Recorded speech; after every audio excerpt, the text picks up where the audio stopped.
Okay guys, this is J-Ride once again. For today's video ay Manila, ano naman tayo, Manila grind naman tayo sa Lalamove. So nakuha na ako ng pick up.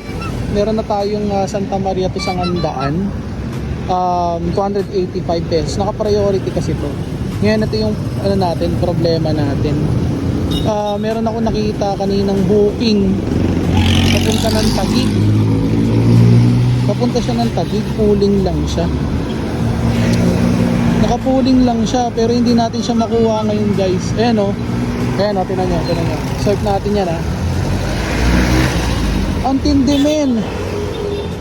Try to complete ongoing orders kahit na pooling na lang yan. Alam mo bakit naman ganun. Pooling na nga lang yung kinukuha natin guys. Kasi sa Ngandaan, ito Taguig naman yung ano na to, drop off nito. Tsaka 2 kilometers away lang naman yung pick up location nito. Diba? Sayang oh. Oh, swipe uli natin. Uy, naku, awit ka, Lalamove. Uling na nga lang yung kinukuha natin, pansabay, para di tayo lugi. Anyway, nandito naman na tayo sa may SM Marilao. Yan, sa SM Marilao na tayo eh. So, meron pa tayong travel time na mga ano eh,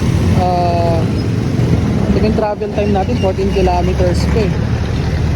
At ito lang namang ano na to, Taguig na to. Oh, yan lang naman, idadaanan naman na natin yan kasi. Kasi project 8 lang naman yung natin. Tapos ngayon ito, Taguig lang naman to, bungat nga lang. Wait na yan guys. Siguro sa mga tropa nating Lalamove rider dyan, no? May mga strategies at techniques silang ginagawa. Pero na-try ko na rin yan, kaso nag-inaccurate tayo. Kaya iniiwasan na natin yon. Sayang din kasi yung ano natin, excellent natin eh. Sayang din men. Try, last. Ito. Ang ibang strategy naman na ginagawa nila dito, kailangan medyo makalayo sila. Kasi di rin naman obra. Lalagpasan ko na to, malamang. Wait talaga.